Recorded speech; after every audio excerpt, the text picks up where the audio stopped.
Hey, everybody. Great to be with you today. We're all laughing because we all talked beforehand about all the crazy stuff going on. Greg, good to see you. Hello. And we missed Greg in Toronto this week, and Aaron and I were in Toronto with our dear friends at the Alliance of Business Immigration Lawyers. And Aaron and I are now expert crepe makers. That's right. Now we led the way on crepe making. So if you ever need any crepes, I had like a homemade crepe this week. well, then you would have loved ours because they were absolutely fantastic. What was it, ricotta cheese and some nice warmed up I boiled. had goat cheese and figs. Ooh, I love goat cheese and fig could be possibly the best combination ever. Two of my favorite things. Two of my favorite things. Hey, we want to lead off because we have big news, don't we, Greg? Yeah. Well, we had been promising that we were going to be moving forward with a Mandamus case for involving adjustment, employment-based adjustment case wastage. I don't really know. We have to have a better title for it. But this is the case last year that that unfortunately hit a wall in Maryland with an unfortunate decision on venue. But we have a strategy for this year on hopefully avoiding that issue again, and we will start onboarding this week. We have been signing off on the FA. You guys are probably familiar now with sort of how things work. We have a frequently asked questions document that kind of lays out the theory of the case and and what the responsibilities are for both sides, et cetera. The apps are about ready, so I was hoping today, might be tomorrow, but it's going to be this week for sure. And what you'll do is you'll go to this page, our webpage, IMMPact Litigation. There'll be an onboarding page there, and you'll be onboarding for the. We still actually have one onboarding for our Visa CVIS case is still up. But don't ask us when it's coming on there. We will. It will happen when we are sure that we are ready. But it's almost ready. We've been going back and forth on drafts, and I'm pretty sure that. So sign up. We're really looking forward to this. Aaron and I, we were talking just beforehand. Jurisdiction, venue, all that. We talk a little about it. And the FAQ deals a lot with that, but will be a class action. So this will be a class action, but we have to have a minimum level of plaintiffs because they can moot everybody out. And we need to have as many plaintiffs as possible. So they not that we wouldn't want you to be the only surviving plaintiff on September 30th, but. Well, it's good news for the plaintiffs. People ask, well, why should I join a class action case? Because if you guys win, I'll benefit from it anyway. And the Kang case is a good example of why that's a case that we're trying to seek class action, and the government went ahead and approved everybody in our case and hoping to moot it out and kill the class action possibility. Hoping that's not going to be what's happening, but it could be the government's strategy here as well. We don't know. But we've seen it certainly in that other case that we're working on where the government just tries to approve everybody and kill the case. Well, it's certainly true in the DV 2022 litigation where, I actually believe almost all of our plaintiffs will be approved. It's quite clear from the listing they gave us that they're working those cases specifically. So, so this is, I'm looking forward to this litigation. Where will we file? That's a great question. It may come up. Where will we file? We may be filing separate class actions at the service centers, at the 3 service centers that have these cases. Most of the cases, as far as we know, because as far as I know, they have been taking cases back from local offices to service centers, and they have not been, generally speaking, not sending out EB cases to local offices. They're still doing some EB cases, but they're trying to get those back to the service center. So that's Nebraska, Texas, and the the National Benefit Center in Kansas, not in Missouri. It's in Kansas. So it's we'll see. Well, I think they're going to have a hard time making the argument on venue if we file them at the location of the service centers, because last year when they won on that argument with the Maryland judge, a lot of those cases went to the service centers. And so they felt they can't make the argument that the service center is an inappropriate location for a case that's actually at the service center. When last year they made the argument that that's the appropriate place for it. And what will we be doing? And once we serve the government, we'll then be serving them with a temporary restraining order, a preliminary injunction request a few weeks later, because we want to get the decision made quickly by the judge on this. And obviously we want to get it done before the end of the fiscal year.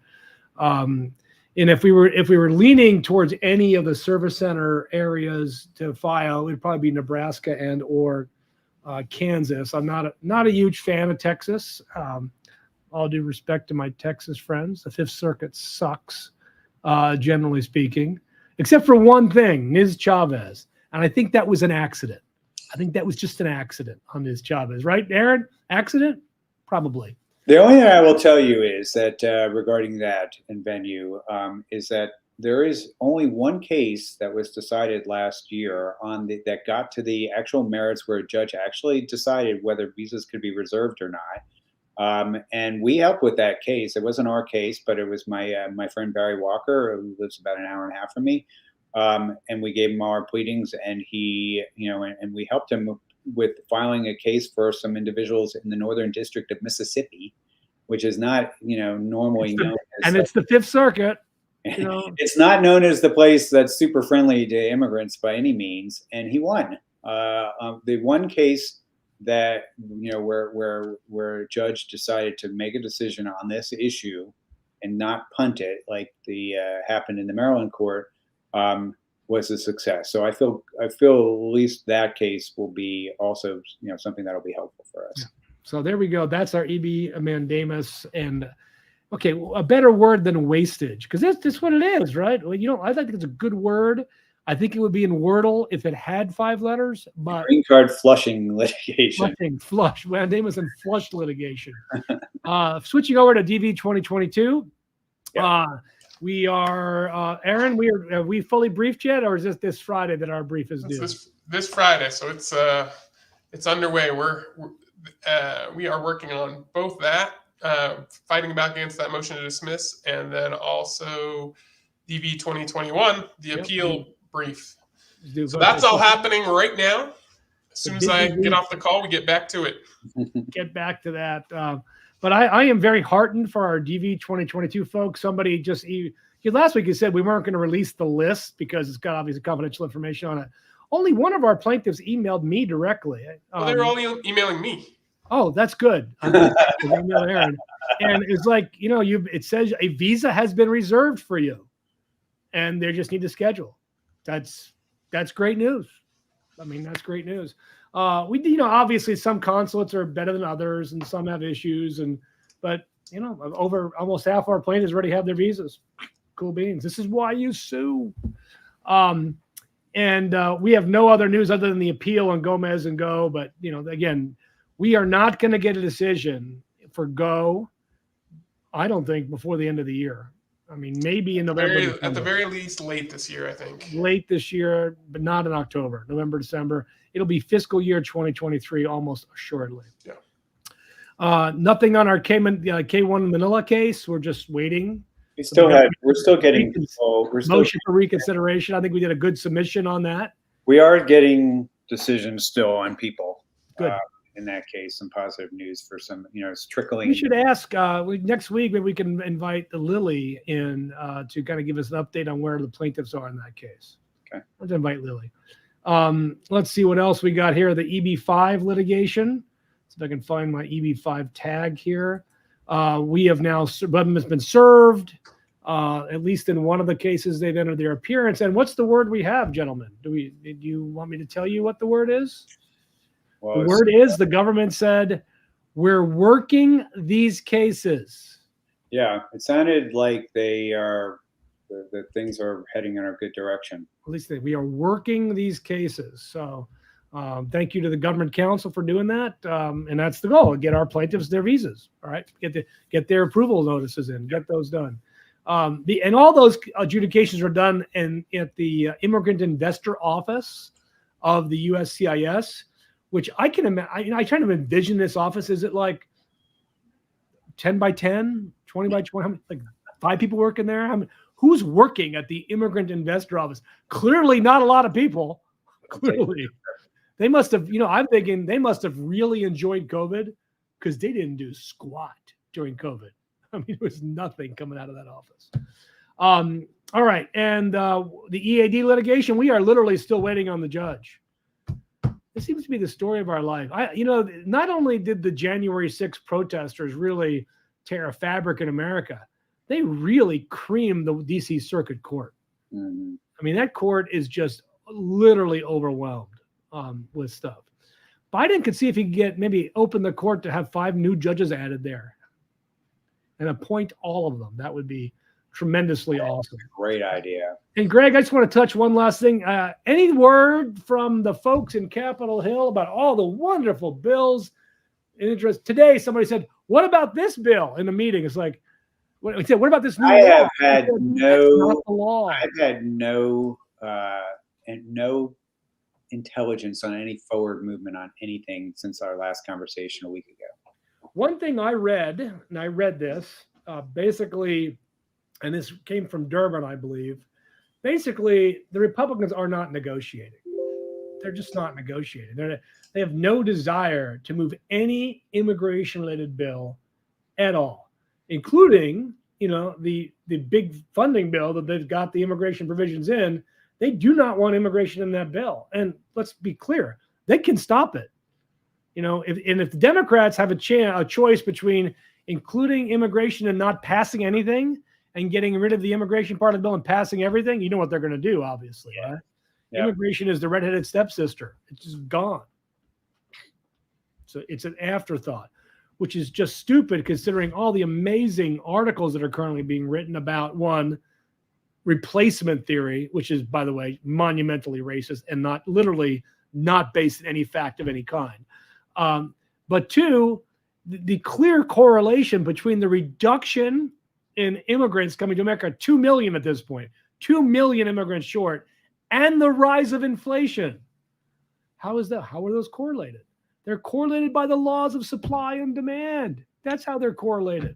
You don't have a supply. The demand is massive.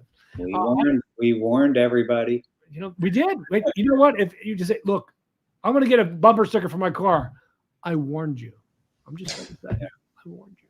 I'm going to say, all right. By the way, it's not just the cost of labor, but I mean, if you think about all the agriculture and everything like that, the cost of these, just having fewer people also, trickles down not just to the cost that it costs for the workers to be working there, but the reduction in food supply. Also, we're starting to see hit us in a lot of different. Oh yeah, why is lettuce more expensive? Because there's less people picking lettuce. Yeah. Farmers didn't plant because they know they couldn't get the bodies. I mean, it's absolutely true. All right, let's take a look. We have 13 questions here today. Alexei, how you doing? Olga, case 200 Warsaw, scheduled interview July case below 8,000 strike. Continue trying to find another post that will accept my case. I assume she's Russian. There's no harm in seeing. Look, if you are a plaintiff, and I don't have that open right now, I would look at it. If it's the AV category, Aaron. Sorry, I'm having trouble understanding right now. Please try a little later. I have an. What's going on there? I don't know. I've got all kinds. I have Alexa talking to me. Because you said the name of the person that asked the question. And Yes, you said Alexa. Alexi. You will not say the word. Mary, the first world problems is all I can tell you. I would just say it's guesswork for us to tell you this. We don't know. We don't know whether it's more likely that another post will get you in. I don't think there's any harm in trying to find another post. I have heard about Russians who are not able to get into Poland right now. Yeah, I have heard that as well. So you might want to try to place that you can get into. Yeah. And if you are AV, if you verified that your visa's been reserved, you can say, look, I've been reserved. I'm a plaintiff. I can't get into Poland right now. I need to go somewhere. Yeah. I think that would be fine. That makes sense. Well, the ones I heard about the province were trying to enter Poland from Belarus. That was the that I don't know if it's in all parts of Poland, but I know coming into Poland from Belarus, people were having problems. Is there any other way to get into Warsaw from Poland from Russia? Can you get in from Finland? I wonder if you can get into Finland today. I know a lot of Russians were going to Finland, but I don't know if that stopped. So, Iman, Casey is still replying to my case, not yet processed, while they confirm their motion has been processed. Well, let me just say, I'm not surprised there's been some inconsistency, but it also depends on how they're defining the terms while they write this. So that code that you refer to, says the principal applicant has been processed. But then there's a few other codes afterwards about peer review and case processing before it goes to AV. And so maybe they're talking about that when they say it hasn't been processed, when Yeah, still at the front KCC part. responds to you. That may be it. Abu Dhabi has issued more than 17,000 visas. Diversity visas is only 1%. Well, I don't know how many diversity visas Abu Dhabi gets. So Yeah. I don't know. That might be able to do it. Okay. Let's see. Today, 1,200 are scheduled yesterday in one day. You need to focus on embassies as KC is scheduled. Depends on. Well, again, we'll bring that up to council, but we're waiting on the court ruling at this point. Room, according to the government's motion, this is a case marked RV, processing complete. What does that mean? It means that you are probably in the line. Somebody asked me this question the other day. Remember, it's not your selection number that only controls the order in which visas are allocated to consulates. It's your selection number and together with the date that you filed at the KCC and the date you completed processing at the KCC. And again, I don't understand the formula completely, and that's why you have wonderful guys like Britt Simon that can explain this to you in more detail. But that's how I understand it. It means the next step is AV, visa numbers have been allocated, and then it's ready for scheduling. So again, we have more than 3 months still. They historically do well more than 50% of their DVs in the last half of the year. So, I remain very confident that everybody will get their visas. That's what we're fighting for. Or we're going to reserve your visa, one or the other. Come on, because you're clearly not going to use all the visas. Where to find a government's motion? So I'll check my status. So Alexi, we are not releasing that sheet. So you need to email Aaron. You can email me, Aaron at immigrationissues.com, and I'll send you it. Okay. Or Gracie. You call Gracie. Say goodnight, Gracie. Good night. For those of us old enough to get that joke. I'm waiting to see if you say the person's name again and see what happens. Alexi? Oh, she's smart enough to, she figured it out that time. She's blinking. No, she turned off. It wasn't close enough. So that's good. Celine, Sunturk did not get AV yet. The schedule too low, 2 and last month. Taking more interviews. Do you think cars any interviews planned from last 3 months? Well, I think they're going to be interviewing lots of people in the last 3 months.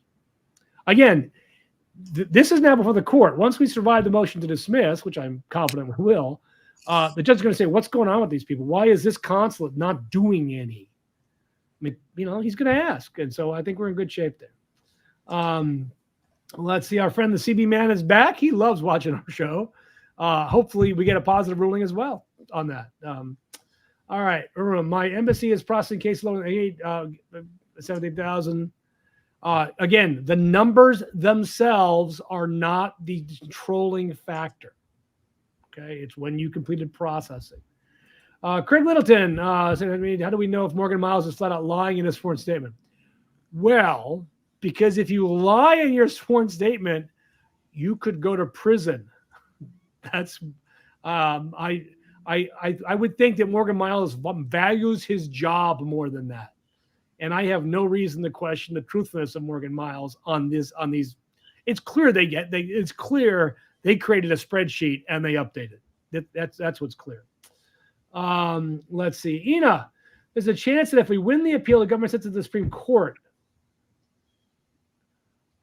With this Supreme Court, I would hope not. I cannot imagine. There's no Supreme Court takes cases, generally speaking, where there's a circuit split, when there's different courts of appeals saying different things about the same law. It'd be extraordinarily unusual that the Supreme Court would take a case like this. Am I right, guys? They took the Patel case, which is an awful case, but I don't think that's going to happen. By the way, you predicted wrong on that case. Yeah, more than one occasion. That's such a bad case. I mean, it's a terrible decision, but as soon as it came out, I was like, I'm waiting for the good news because Chuck was sure. I listened to oral argument.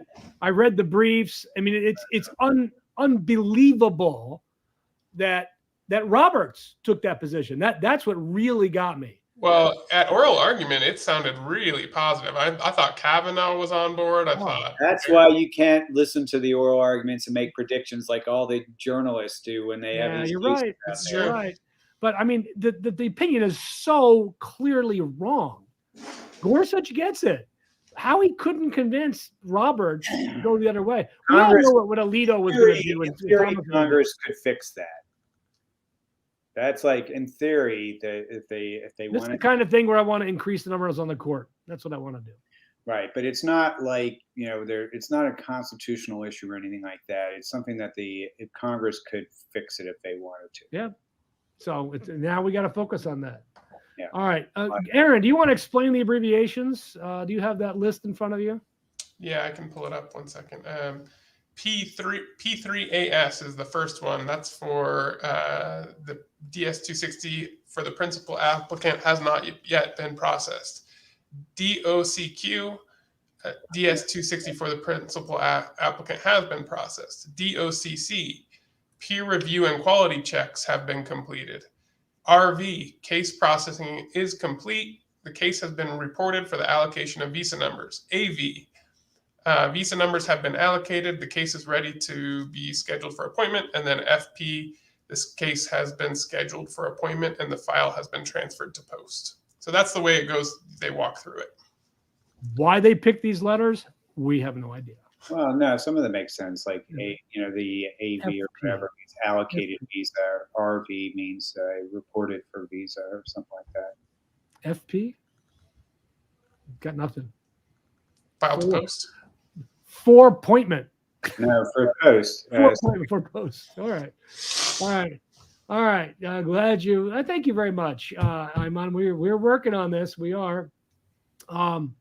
2020, we already talked about. That's still pending. Again, end of the year kind of thing. The fact that 2/3 from Democrats would affect the decision or a positive one for plaintiffs. Oh, do we have our panel? Are we talking about the? Go. We don't have a panel yet. We don't know who the judges are. No, the judges who do preliminary stuff are not necessarily the judges panel. you have on your panel, yeah. So we don't know who the judges are yet. If it turned out to be if that turned out to be the case, that would be good. But that's hard to say. Celine asked this: plaintiff D2000 does Anchor know me and give me? I don't think Anchor. Unless you've been scheduled for an appointment. Anchor doesn't know you because they don't have the file. They don't have the file. One thing I really loved about we sued every consulate that our plaintiffs were at, but I was noticing in their motion, their reply, they didn't include information on all the consulates. Mm-hmm. They cherry picked consulates. You should mention that because this is our reply brief, right? So we have maybe more room now than we had to write the actual issue in our brief. We don't report anybody else. So Aaron, use that extra space joyfully. Joyfully would be good. All right. That's all we have for today. It's a quick and easy talk. It's great to see my colleagues. They're absolutely wonderful. We're really looking forward to this litigation. Okay. We'll think of a better word than wastage. All right. I don't know why you guys don't like wastage. I like it. I kind of like wastage. It's appropriate. It is. I mean, it reminds me of folding it up and throwing it in the waste basin basket. You just say waste. Waste. Mandamus and waste litigation. Well, then I could be talking, about wastage is a good word. It's not used enough in our everyday language. Okay. Thank you, everybody. We'll see you again next week. Talk to you later. Bye-bye.